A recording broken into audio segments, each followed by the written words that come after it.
Oi, prevencionistas lindos do meu coração! Hoje estou aqui para fazer um resumo sobre o primeiro webinar realizado pela Fundacentro, já que ele tem mais ou menos umas 3 horas de duração e acredito que será válido para aquela pessoa que está na correria e quer saber de tudo e não ficar de fora de nada, nenhum detalhe importante que foi comentado lá. Então vem comigo que eu vou dizer para vocês os pontos principais do que foi abordado neste webinar. O webinar tem como tema o que é o gerenciamento de riscos ocupacionais, PGR, e foi iniciado pela presidente da Fundacentro, não só iniciado, mas como também mediado. Os apresentadores foram Gilmar Bertolatti, Luiz Rocha e José Damásio Aquino.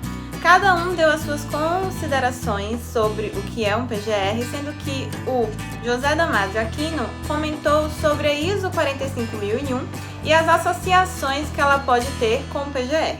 Gilmar Trivelato inicia a sua apresentação explicando que a NR1 é responsável por determinar as diretrizes e requisitos para um gerenciamento dos riscos ocupacionais em uma organização, ou seja, ela não é responsável para dizer como fazer.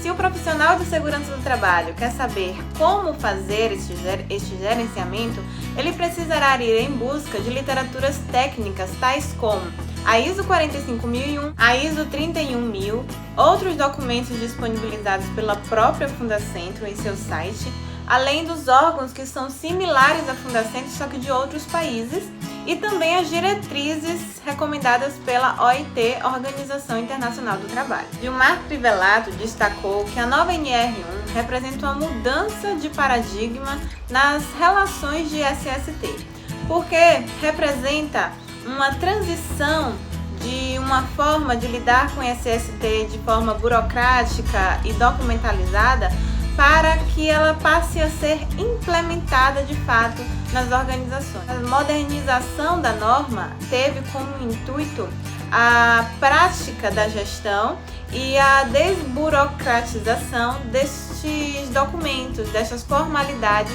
que às vezes a gestão de SST é representada e não necessariamente implementada. Então ele considera um marco na história que pode não ser reconhecido agora, mas que lá para frente com certeza terá uma participação nas mudanças das ações de SST. Ele comenta sobre a adição de um O no PGR, chamando quem sabe de PGRO. Mas isso não existe na norma. Na norma destaca-se apenas Programa de Gerenciamento de Riscos, mas ele enfatiza que é importante colocar mais um Ozinho ali nesta sigla para que a organização tenha clareza dos riscos que ela está administrando, já que em uma organização estamos lidando com diversos tipos de riscos. Podemos encontrar riscos patrimoniais, financeiros, entre outros. Então ele acha importante, ao destacar este documento, colocar que é um programa de gerenciamento de riscos ocupacionais, mesmo que a norma não indique para fazer desta forma. Ele comenta que dentro das ações que estão envolvidas em uma gestão de SST, o PGR está no escopo menor, lá dentro de um conjunto maior de ações que são desenvolvidas. E o PGR é o responsável para ter, no mínimo, 2 documentações importantes. Ele frisa que o PGR ele não é um documento.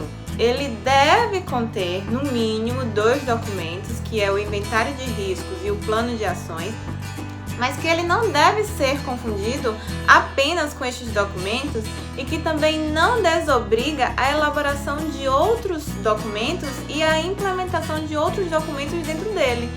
Por exemplo, ordens de serviços, fichas de controle de EPI, fichas de administração em espaços confinados e assim vai conforme o caso que vai sendo administrado. O inventário de riscos ocupacionais, que é o documento mínimo desse PGR, é como uma ferramenta de integração com outros programas de SST, como o PCA, Programa de Conservação Auditiva, Programa de Higiene Ocupacional, Programa de Ergonomia e assim sucessivamente. Então, todas as necessidades desses programas devem estar também intrínsecas dentro deste inventário de riscos que vai estar presente no PGR. Ele também fala como se dá o processo básico de gerenciamento dos riscos ocupacionais, que primeiramente consiste na identificação de perigos, sabendo que perigo tem como definição uma fonte com potencial de causar lesão ou agravo à saúde. Ele comenta que há contrariedades sobre essa definição dentro da área, que há contradições e, em seguida, partindo da identificação de perigos, temos o processo de avaliação que se subdivide na análise e na classificação desses riscos e, por último, o controle dos riscos.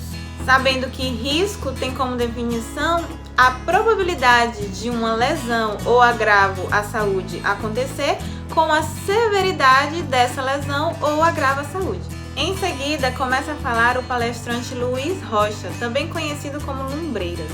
Ele fala que a NR1 tem a função de ser a norma estruturante das demais NRs. NR1, que fala sobre o gerenciamento de riscos ocupacionais, funciona como um guarda-chuva em que vem estruturado pelo Programa de Gerenciamento de Riscos Ocupacionais, o PGR, e nessa estrutura de guarda-chuva estão inseridas ali todas as demais NRs que fazem parte da conjuntura de SST, como NR7, NR10, NR17, dentro das 38 NRs que a gente tem disponíveis hoje. Ele fala sobre os esforços que estão sendo tomados para que todas as atualizações dessas normas, NR1, NR7, NR9, NR18, possam entrar em vigor na mesma data, para que não fique aí um descompasso de atualizações entre as normas e que todas as ações possam ser implementadas e cobradas na mesma data. Ele fala que não existe isso de não haver não conformidades entre as normas. O que há é a necessidade de se adicionar elementos no PGR conforme cada norma está sendo avaliada e conforme a necessidade de cada empresa. Esses elementos serão adicionados no inventário de risco do PGR, abrangendo assim as necessidades de cada empresa dependendo do seu porte, da sua atuação, do seu setor. O Luiz Rocha também comenta que não existe isso de atrelar adicional de insalubridade e periculosidade com a gestão de SST, que não se pode monetizar o trabalhador por uma gestão de SST, que a gestão deve ser implementada, as ações devem ser executadas e o adicional deve ser dado ao trabalhador conforme a legislação prevê. No entanto, não existe isso de um anular o outro. Ele frisa isso bastante durante a sua fala no webinar. Outra coisa importante que ele comenta e que ele deixa claro é que em nenhum momento a NR1 cita a ISO 45001 e a ISO 31000. No entanto, elas estão harmonizadas com estas normas. Isso não implica dizer que as organizações são obrigadas a também implementarem a ISO 45001 e a ISO 31000. Pelo contrário, essas duas normas são opcionais e ficam a critério de cada organização implementá-las para conseguir a certificação sobre estas legislações ou não.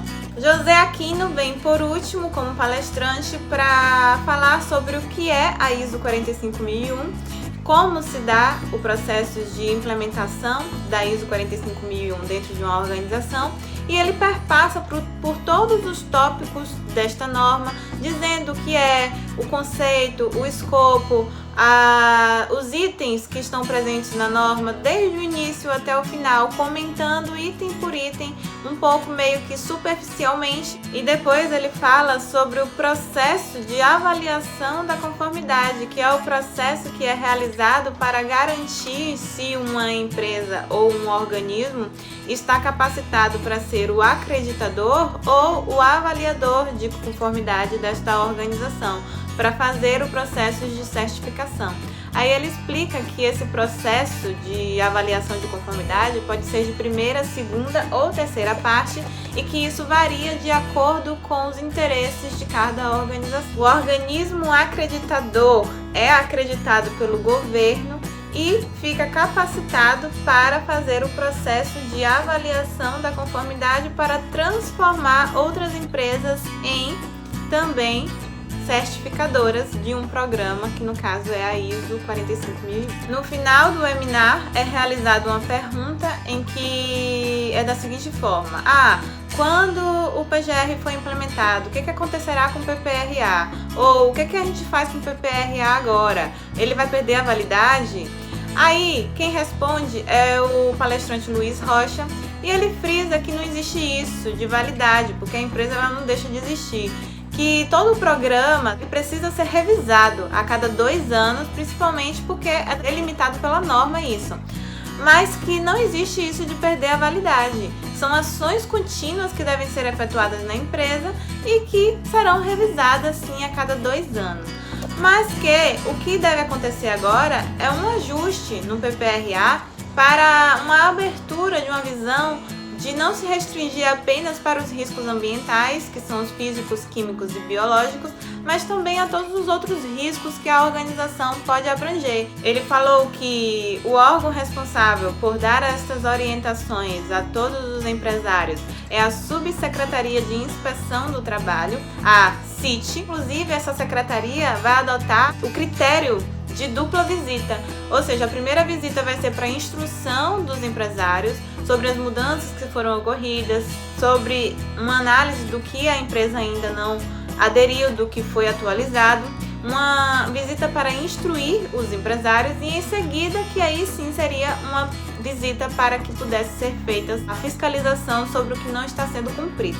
E por último, o que foi comentado também no final, que é muito interessante, é que está sendo desenvolvida uma ferramenta que dará suporte ao microempreendedor individual e às microempresas que estão desobrigadas de implementarem o PGR a fazerem um autodiagnóstico das suas instalações, dos seus departamentos, da segurança e saúde dos seus funcionários, onde ela vai ali colocar o que ela está cumprindo de ações para fazer esse gerenciamento e vai enviar para o governo. Ele disse que pretende entregar essa ferramenta até março, no período em que a norma estará entrando em vigor, que talvez saia antes, mas que não tem como prometer isso. E também que está sendo trabalhado um projeto para pequenas e médias empresas de até 50 funcionários sobre um modelo de PGR que elas podem estar preenchendo e adotando em suas organizações para facilitar a implementação dessa gestão de SST dentro dos seus espaços. E por hoje é só. Curte, compartilha, se inscreve no canal, comenta aqui o que você achou também, se você chegou a assistir o webinar. Vamos interagir, vamos trocar figurinhas por aqui. Beijo grande e até a próxima!